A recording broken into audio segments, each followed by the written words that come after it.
বাংলাদেশের সর্বশেষ গুরুত্বপূর্ণ আপডেট সংবাদে আপনাকে স্বাগত। শুরুতেই সংবাদ শিরোনাম, পরে বিস্তারিত। প্রথমেই জানাবো, এনসিপিতে যোগ দিলেন নিহত ছাত্রদল নেতা সাম্যের বড় ভাই। ঢাকা বিশ্ববিদ্যালয় ছাত্রদলের নিহত নেতা শাহরিয়ার আলম সাম্যের বড় ভাই সর্দার আমিরুল ইসলাম সাগর জাতীয় নাগরিক পার্টি এনসিপিতে যোগ দিয়েছেন। আজ গঠিত এনসিপি ঢাকা মহানগর উত্তরের সমন্বয়ক কমিটির সদস্য করা হয়েছে তাকে। আমিরুল ইসলাম সাগর ছাত্রদলের কেন্দ্রীয় কমিটিতে মুক্তিযুদ্ধ ও গবেষণা বিষয়ক সম্পাদক ছিলেন। 2017 সালে তিনি ফেসবুকে বঙ্গবন্ধু শেখ মুজিবুর রহমানের প্রতি শ্রদ্ধা জানিয়ে বহিষ্কার হন। তবে 2019 সালের 17 এপ্রিল তার বহিষ্কার আদেশ প্রত্যাহার করে সাগরকে সাংগঠনিক পদ ফিরিয়ে দেয় ছাত্রদল। তবে এ বিষয়ে আমিরুল ইসলাম সাগর গণমাধ্যমকে বলেছেন, 2019 সালে ছাত্র রাজনীতি ছাড়ার পর থেকে আর কিছুতে ছিলেন না তিনি। জিয়াউর রহমানের আদর্শে জাতীয়তাবাদী রাজনীতিতে বিশ্বাস করি। আবার বাবা ছাত্রদলের প্রতিষ্ঠাকালীন নেতা ছিলেন। তবে বিএনপির ইদানিং কর্মকাণ্ডে তিনি ক্ষুব্ধ হয়েছেন এবং তিনি শিক্ষার্থীদের নতুন রাজনৈতিক দলে যোগ দিয়েছেন। এদিকে গাজায় ত্রাণ বিতরণ কেন্দ্রের কাছে নিরীহ ফিলিস্তিনিদেরকে হত্যার তদন্তের আহ্বান জাতিসংঘের। গাজায় ত্রাণ বিতরণ কেন্দ্রের কাছে নিরীহ ফিলিস্তিনিদের হত্যার ঘটনায় স্বাধীনভাবে তদন্তের আহ্বান জানিয়েছে জাতিসংঘের মহাসচিব অ্যান্টনিও গুতেরেস। আর এর আগে এই হত্যাকাণ্ড চালিয়েছে দখলদার ইসরায়েলি বাহিনী। এখন জাতিসংঘ থেকে নিষেধাজ্ঞা খাবে দখলদার ইসরায়েলের সেনারা। ইসরায়েলে ক্ষেপণাস্ত্র হামলা, বেজে উঠল সাইরেন। ইয়েমেন থেকে ইসরায়েলে ক্ষেপণাস্ত্র হামলা হয়েছে। এই হামলার পর দেশটির বেশ কয়েকটি এলাকায় সাইরেন বেজে ওঠে। ইসরায়েলি সেনাবাহিনী জানিয়েছে, আজ ইয়েমেন থেকে ছোড়া একটি ক্ষেপণাস্ত্র তারা প্রতিহত করেছে। জানাবো, পাকিস্তানি টিকটকারকে গুলি করে হত্যা।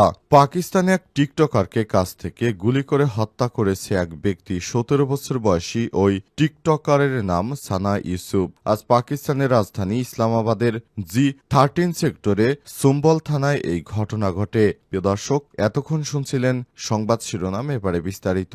তবে তার আগে বন্ধুরা, অনুরোধ থাকবে এই সংবাদটিতে একটি লাইক দিন।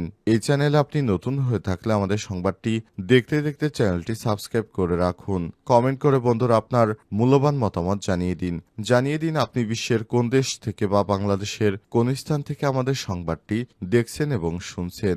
আর বন্ধুরা, এই সংবাদটি আপনার সোশ্যাল মিডিয়া ফেসবুকে বন্ধুদেরও শেয়ার করে দেখার সুযোগ করে দিন। এবারে বিস্তারিত। এরপর জানাবো, যুক্তরাষ্ট্রের কাছে নিষেধাজ্ঞা প্রত্যাহারের নিশ্চয়তা চায় ইরান। পারমাণবিক কর্মসূচি নিয়ে ইরান ও যুক্তরাষ্ট্রের নতুন চুক্তিতে পৌঁছানোর পর তেহরানের উপর থেকে কিভাবে নিষেধাজ্ঞা প্রত্যাহার করা হবে ওয়াশিংটনকে তা স্পষ্ট করতে বলা হয়েছে, খবর আল জাজিরা। যুক্তরাষ্ট্রের কাছ থেকে নিষেধাজ্ঞা প্রত্যাহারের নিশ্চয়তা চায় ইরান। পারমাণবিক কর্মসূচি নিয়ে ইরান ও যুক্তরাষ্ট্রের নতুন চুক্তিতে পৌঁছানোর পর তেহরানের উপর থেকে কিভাবে নিষেধাজ্ঞা প্রত্যাহার করা হবে ওয়াশিংটনকে তা স্পষ্ট করতে বলা হয়েছে, খবর আল জাজিরার। আজ ইরানের পররাষ্ট্র মন্ত্রণালয়ের মুখপাত্র ইসমাইল বাঘাই এমন মন্তব্য করেছেন। ইরানের সঙ্গে পারমাণবিক কর্মসূচি নিয়ে চুক্তিতে পৌঁছানোর জন্য যুক্তরাষ্ট্র একটি গ্রহণযোগ্য প্রস্তাব দিয়েছে। তবে অযাচাইকৃত একটি প্রতিবেদনে বলা হয়েছে, মার্কিন এই প্রস্তাবকে ইরান অগ্রহণযোগ্য হিসেবে প্রত্যাখ্যান করার প্রস্তুতি নিচ্ছে। পারমাণবিক কর্মসূচি নিয়ে ইরান এবং যুক্তরাষ্ট্র একটি চুক্তিতে পৌঁছানোর জন্য 7 সপ্তাহ ধরে আলোচনা চালিয়ে যাচ্ছে। ওয়াশিংটন একটি শান্তিপূর্ণ চুক্তির নিশ্চয়তা প্রত্যাশা করছে। অন্যদিকে তেহরান তার অর্থনীতির উপর থেকে নিষেধাজ্ঞা প্রত্যাহারের আশা করছে। যদিও ওয়াশিংটনের কাছ থেকে তেহরান চুক্তির বিস্তারিত তথ্য চেয়েছে, তবে দেশটির সর্বোচ্চ ধর্মীয় নেতা আয়াতুল্লাহ আলী খামেনির সাম্প্রতিক যুক্তরাষ্ট্রের কর্মকাণ্ড নিয়ে সংশয় প্রকাশ করেছেন। ইরানের রাষ্ট্রীয় সংবাদ মাধ্যম ইরনার প্রতিবেদনে বলা হয়েছে, পররাষ্ট্র মন্ত্রণালয়ের মুখপাত্র বাগাই নিষেধাজ্ঞা প্রত্যাহারে স্পষ্ট নিশ্চয়তা চেয়েছে। এছাড়াও কিভাবেই নিষেধাজ্ঞা প্রত্যাহার করা হবে সে বিষয়ে বিস্তারিত তথ্য দাবি করেছে। তিনি আরো বলেছেন, নিষেধাজ্ঞা প্রত্যাহারের বিষয়ে যুক্তরাষ্ট্র স্পষ্ট কিছুই জানায়নি। বাগাই তার বক্তব্যের পুনরাবৃত্তি করে বলেছেন, শান্তিপূর্ণ উদ্দেশ্যে ইরান ইউরেনিয়াম সংগ্রহ করছে। এদিকে মধ্যপ্রাচ্য বিষয়ক মার্কিন প্রতিনিধি স্টিভ উইটকফ বলেছেন, তেহরানের অব্যাহতভাবে ইউরেনিয়াম সমৃদ্ধকরণের বিষয়ে প্রেসিডেন্ট ডোনাল্ড ট্রাম্প ক্ষুব্ধ এবং এতে তিনি রেডলাইন হিসেবে মন্তব্য করেছেন। জাতিসংঘের ভাষ্য একটি প্রতিবেদনে জানা যায়, ইরান ইসরায়েলে ক্ষেপণাস্ত্র হামলা, বেজে উঠল সাইরেন। ইয়েমেন থেকে ইসরায়েলে ক্ষেপণাস্ত্র হামলা হয়েছে। এই হামলার পর দেশটির বেশ কয়েকটি এলাকায় সাইরেন বেজে ওঠে। ইসরায়েলি সেনাবাহিনী জানিয়েছে সোমবার ২ জুন ইয়েমেন থেকে ছোড়া একটি ক্ষেপণাস্ত্র তারা প্রতিহত করেছে। সেনাবাহিনীর এক বিবৃতিতে জানিয়েছে জেরুজালেমের আকাশে প্রচণ্ড শব্দ শোনা যাচ্ছিল। কিছুক্ষণ আগেই ইসরায়েলের বেশ কয়েকটি এলাকায় সাইরেন বাজানোর পর ইয়েমেন থেকে ছোড়া একটি ক্ষেপণাস্ত্র প্রতিহত করা হয়েছে।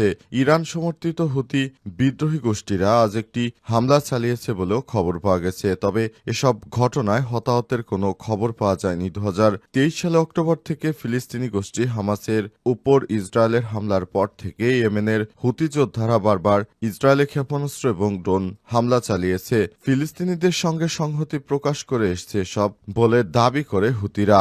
এ অবস্থায় ইয়েমেন থেকে হামলা চালানোর পর পুরো ইসরায়েলের ইহুদিরা পালাতে শুরু করেছে।